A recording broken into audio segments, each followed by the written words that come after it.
And just like that, a bunch of jerseys that I own and some that I recently purchased, suddenly they're vintage. But we'll get to that. So news of the day today, we do not need to do a preview as the game is tomorrow. So we'll just do news of the day. Corey Crawford. Apparently the offer to Crawford from the Hawks was 1 year at $3.5 million. Crawford, now that's not necessarily inaccurate. So this is the thing. This time of year, we get into speculation on what's being offered and what's being turned down. The report from Elliot Friedman is that there's a discrepancy in terms of what the Hawks are offering and what Crawford wants. So Crawford, as unlikely as it might have sounded as recently as a month ago, he may end up going to the unrestricted free agent market. So do you sign Leonard? And does Crawford go to Vegas? Sure, it's 2020. Why not? So yeah, we'll see. And then you sign Crawford for $5 million. You trade Fleury to Pittsburgh.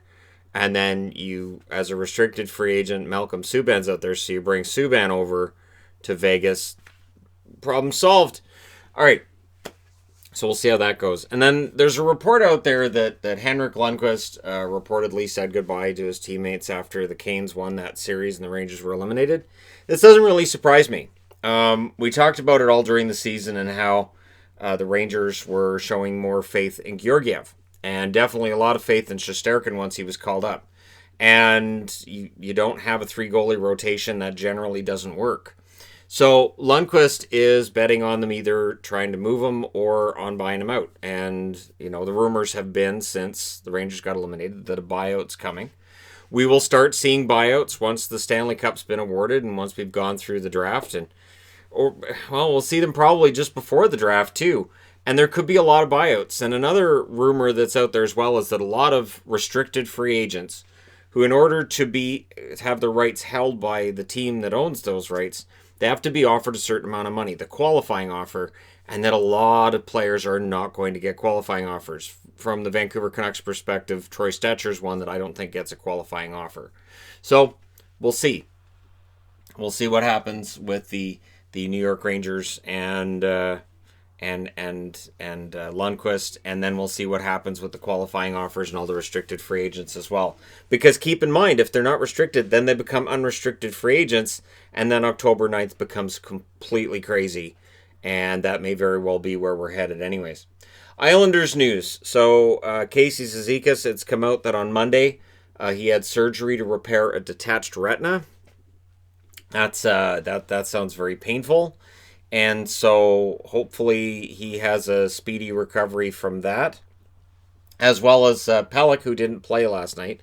And you could see the difference in the Islanders' play without Pelech. He had a broken wrist, and he may end up needing surgery for that. So Pelech was not going to play if they'd forced a Game 7, and likely wouldn't have been able to play against Dallas if they'd been able to get past the Tampa Bay Lightning. So Islanders pretty banged up. I think Tampa's pretty banged up too. And that's sort of how this works. And again, that's why when the whole, they don't even want to be there and they're not really trying. People that are saying that have not been watching the hockey or looking at the amount of injuries that have been taking place during these playoffs. You don't get those kinds of injuries just skating around and playing a game of shinny. All the best to Pelech, and hopefully he's good to go for next season. Bill Guerin made it official that Mikko Koivu will not be back as a member of the Minnesota Wild. We knew that when they picked up Bjugstad. Now they've picked up Johansson. They're clearly trying to redesign down the middle. Bjugstad as a center. They're envisioning Johansson as a center as well. And so they're trying to revamp that center spot, which, Minnesota fans know they need to. But it's unusual names that are coming up as the solutions to this potential problem. I don't know. We'll see how it goes. And whether or not Koivu decides to retire or if he signs somewhere else, which would look weird. It would look weird to see Mikko Koivu in another jersey. Ottawa, so they made it official today. They went back to the two-dimensional logo, as you guys see here on this, because, of course, I've got, old. And I posted on Twitter this logo that the Senators sent out with the word meh. Because, again, one of the reasons the Senators went to this logo, and they've done redesigns, is because Senators gear doesn't move. You don't see very many teams who have really popular gear that everybody loves making primary logo changes. Toronto did, because Toronto, it felt like, was going back to what everybody liked. And if you're going to say, well, I'm an Ottawa fan and I always like the 2D logo, it didn't sell. And so they've tried changing it around, and I know from talking to Ben from Ben H Sports, who has jersey sales, he stopped even stocking Ottawa because it doesn't sell at all. He said there was like no demand for Ottawa Senators gear whatsoever, and this was at a time where the team was doing pretty well, but still nobody bought Ottawa gear. So I think this redesign, this revamp, I'm not saying they had to go to the O, but you can redesign to almost any logo. You have all. This is why when Canuck fans are like, "Let's go back to the skate," my brain explodes, because like, okay, you can why do you want to go back to like, people laughed at the skate, but again, I'm able to remember that, and I remember the Senators jerseys being boring, just the red and black. They put in the white stripe just to break it up a little bit. And I've already got all those jerseys, so I'm not in any kind of a rush. Will I get them? Yeah, I'll get them.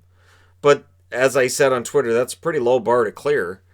You can't measure as well. Does Shannon have his collection? I've got the Meth Tiger from the Nashville Predators. Yeah, I'm pretty sure I'll pick it up. But it's too bad. And again, to me, because I remember when the Senators did this poll and they had all these logos, and they did have some really nice two-dimensional Sens logos that were kind of different, and they had some extra detail to them, and I thought they looked better. And for them just to post, here's our old logo back, it's just, okay, I don't know, it feels anticlimactic to me. So all the downvotes are going to be there. But I'm not going to lie about it and go, oh yeah, I'm really glad it's back. I've already got like 4 jerseys with that logo on it, 3 or 4. I don't know. It's so what's old is new again, and we'll see what they do. Their jerseys will be revealed on October 6th at the draft. So we'll see what the plan is with those jerseys and what kind of design they have. We knew they were going to change it. And again, it doesn't have to be the O. So if people say Shannon just wanted the O back, the O would have been nice, but you can go to anything. And he went back to the old 2D Centurion look. All right, well, okay. All right. And I like the Senators. I cheer for the Senators. I have a lot of Senator stuff, but anyways, hopefully the team does better in its first year wearing the 2D logo now than the first year they had in the NHL way back as an expansion team when they had 10 wins. Oof, that was an ugly season. Anyways, all the best to the Senators. Hopefully the darkest days are behind them. And so we move on to this where, and I've got right here, rumors are the devil. This time of year, trade rumors are almost as bad as they are at the trade deadline. And the Brock Boeser rumors are out there. And basically, for any Canuck fan that says, I don't think Boeser wants to be here, you're wrong. Everything I've heard on Boeser is, and it's true, he wants to be a Vancouver Canuck. He wants to stay. He wants to be here long term. And the enthusiasm he has for Vancouver is huge. So I've seen people talk about his work ethic and, oh, he doesn't look like this and that. I don't think the effort's there. The effort's there. And he really does want to be a Vancouver Canuck. But whether or not Vancouver wants to keep him has been the question. And I don't talk about rumors and do trade speculation because I think rumors are the devil. But I do think that if somebody calls Vancouver right now and says, hey, so we're looking at Brock, do you want to... I don't think Benning hangs up the phone. Whereas if somebody called and said, we're looking at Horvat, Pettersson, Hughes, that phone's gone. Demko, down. Stop. Don't call back. Seriously. Don't ever call back. And with Boeser, I think he'd listen. And I really think the Canucks will make a mistake if they trade Boeser, because I think there's a good goal scorer there. I think there's a good top 6 forward, and I think we saw some glimpses of that in the playoffs this year. And I know there's going to be people who say, well, we've just seen glimpses, we don't see it consistently. But he's a lot younger than I think people give him credit for. I think people forget just how young he is, and he's still coming into his prime. So hopefully Vancouver wants to keep him. Hopefully they're not looking at moving him to save money to spend somewhere else. Because, again, and I've mentioned this before, if the team trades Boeser to try to save money, and you've still got Beagle, Roussel, and Eriksson eating up $12 million in cap, that's a tough pill to swallow for me. But we'll see what they do. hopefully it's okay. He said again today he doesn't want to move, and he doesn't. He legit doesn't. So hopefully Vancouver finds a way to make him feel a little more secure as a Canuck and not feel like he may be on his way out the door. And hopefully they figure the cap situation out without having to sacrifice a good young top six forward. You're just coming into potentially being a contending team.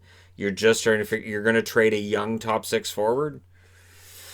Okay. Anyways, we'll see what happens there. Also, Torrey Krug wants a long-term deal. The interesting thing with this is he has said that he's been working for below market value for a while. He doesn't want to do it anymore. And it harkens back to what Brad Marchand said, which was, if you want to make your money, you're not going to do it here, meaning Boston. And if you are trying to make money for yourself, you're trying to cash in, you're going to have to go elsewhere. So hearing this from Krug makes me think that Torrey Krug probably ends up going somewhere else. Because Don Sweeney, it has a salary structure in place, and he's not going to give Krug more money than he gave other guys who've taken a pay cut to stay in Boston or taken less than market value to stay in Boston. It's a bad message to send, because then for that player who's working for less money and was a team guy, he might be thinking, wow, so Torrey got the money he wanted, eh? All right, so apparently if we play hardball with Sweeney, we're going to get our money anyways. So Sweeney may very well let Krug go and then look at somebody else. This is where you circle back on Pietrangelo. If between the two, I think Krug's going to be playing longer than Pietrangelo. Pietrangelo's career will probably be over first, but Pietrangelo's not exactly old. And if it was the same amount of money, let's just say $6 million, just as a per. Okay, if that's how much Boston's willing to put into that one defenseman, and say, all right, we can spend $6 million. I'd rather see Pietrangelo in that spot than Krug. Pietrangelo, I think 5-on-5 is the better defenseman. Two-way, he's the better defenseman, and he can still put up points. So I love Torrey Krug. Wherever he goes, I'll cheer for him. We'll see what happens between him and the Bruins. Because, again, Boston has this internal salary structure, and I don't think they're going to want to give him a ton of money above what somebody else on the team makes, because then that just sends a mixed message then to the rest of the roster, who've bought into this idea of you make less money if you work here, but you have a chance at a championship. We'll see how it goes. Let me know your thoughts regarding any of these items of the day. Don't forget to hit like and subscribe if you're browsing your way through. You just happened upon this video. Thank you guys so much for watching, for all your support. I will talk to you again soon.